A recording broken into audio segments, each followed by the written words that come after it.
ከተሞች በማስተሳሰርና የልምድ ልውውጥ በማድረግ ዘላቂ ሰላምና ልማት ማረጋገጥ እንደሚገባ ተገለጸ። ይህ የተገለጸው የኢትዮጵያ ከተሞች ትብብር መድረክ በመቀለ ከተማ በተካሄደ ወቅት ሲሆን ከተሞቻችን ላጋጠማቸው ችግር በጋራ መፍትሄ ማስቀመጥ አለባቸው ሲሉም የድርጅቱ ዳይሬክተር አቶ አንዱዓለም ጤና ገልጸዋል። ሰለሞን ግርማይ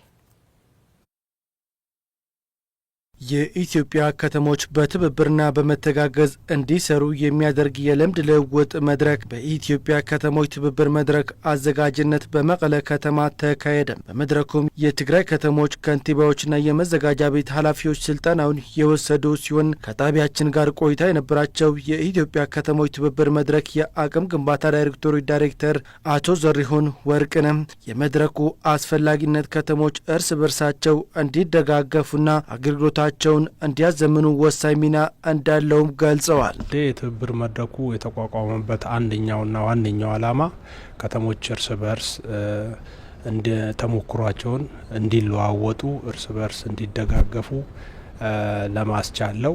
ስለዚህ በዚህም መሰረት ዛሬ በነበረን መድረክ ሌሎች ከተሞችን ተሞክሮችን በተለይ በስማርት ሲቲ፣ በዲጂታይዜሽን፣ በአገልግሎት አሰጣጥ ማዘመን እንዲሁም በሌሎችም ጉዳዮች ላይ ልምዶችን አቅርበናል። ከተሞችም በቡድን ውይይት እርስ በርስ ልምዶችን ተለዋውጠዋል ማለት ነው።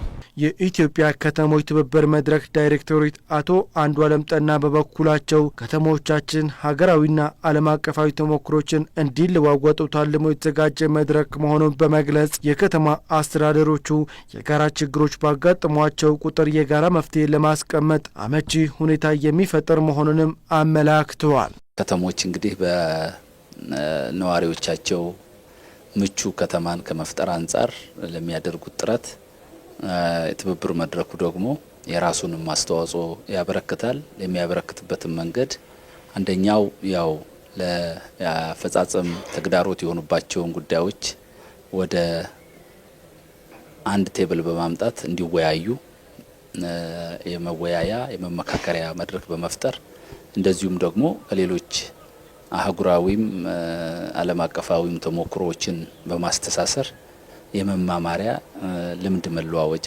መድረክ በማድረግ በማዘጋጀት የሚታወቅ ተቋም ነው። ይሄንን እያደረገ ይቀጥላል። ስለዚህ ከተማ አስተዳደሮቹ ለጋራ ተግዳሮቶቻቸው የጋራ መፍትሄ ማፈላለግ፣ የጋራ ያልሆኑ የተለያዩ አፈጻጸሞቻቸውን ደግሞ መልካም ተሞክሮቻቸውን ለሌሎቹ በማካፈል በህትማማችነት መንፈስ ከተማ አስተዳደሮች እርስ በርስ በመደጋገፍ በተሳለጠ ሁኔታ የከተማ አስተዳደሮች ለነዋሪዎቻቸው ምቹና ተወዳዳሪ ከተሞችን ለመፍጠር ጥረት እያደረግን በመሆኑ የዛ አገራዊ ራዕይ አንድ አካል በመሆን የትብብር መድረኩ ይህንን ለገዛ እያደረገ ይገኛል። በትግራይ የከተማ ልማት ቢሮ ምክትል ኃላፊ አቶ ሀይላይ ተንስኡ በበኩላቸው መድረኩ ላዘጋጁት አካላት በማመስገን የልምድ ልውውጡና ስልጠናው በጦርነቱ ለተጎዳቸው ትግራይ ቀጣይነት ሊኖረው ይገባል ሲሉም ጠይቀዋል። በተለይ ደግሞ እኛም እንደሚታየው ፍላጎት አለን። እናንተ ጋር አብረን እንሰራለን።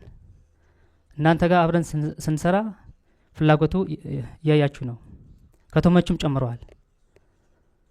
የመጀመሪያዎቹ እኔ የማውቃቸው ትልቅ ከተሞች ናቸው የነበሩ መቀሌም ጨምሮ አዲግራት፣ አክሱም፣ አይ ቲንክ ማይጨው፣ ሽረ።